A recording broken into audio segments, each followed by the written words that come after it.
ఈరోజు ప్రతి సంవత్సరం 20,000 ఇస్తానని ఈ కూటమి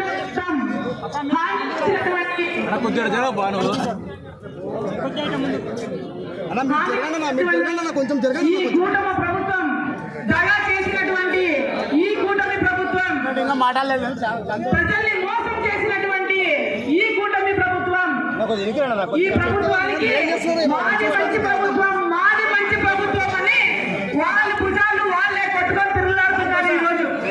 ఈ రోజు ప్రజలకు తెలుస్తా ఉంది ఏది మంచి ప్రభుత్వం అని.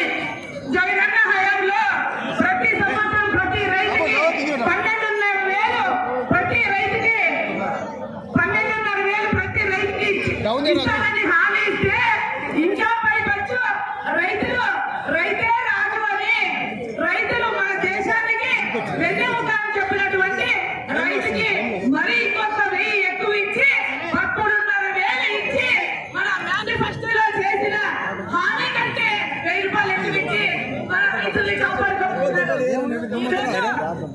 ఈ రోజు ప్రతి రైతుకి ఎటువంటి న్యాయం జరగాలని చెప్పేసి జగనన్న వైఎస్ఆర్ రైతు భరోసాని రైతు భరోసా కింద జగన్ల కింద ప్రతి ఒక్క రైతుకి మరి చేతిలో రైతు బోర్డు అయితేనేమి మరి ఇన్పుట్ సబ్సిడీ అయితేనేమి ప్రతి ఒక్కటి ప్రజలకి మంచి చేశారు.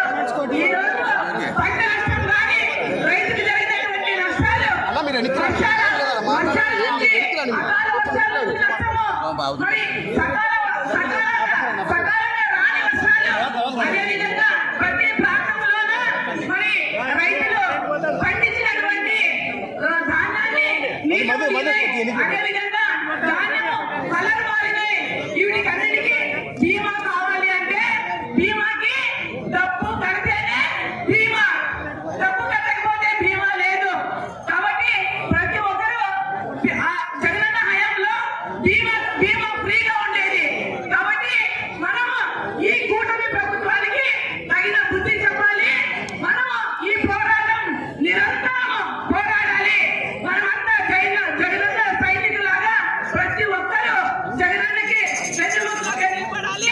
జై జగన్, జై జగన్, జై జగన్, జై జగన్. జై జగన్. ఇప్పుడు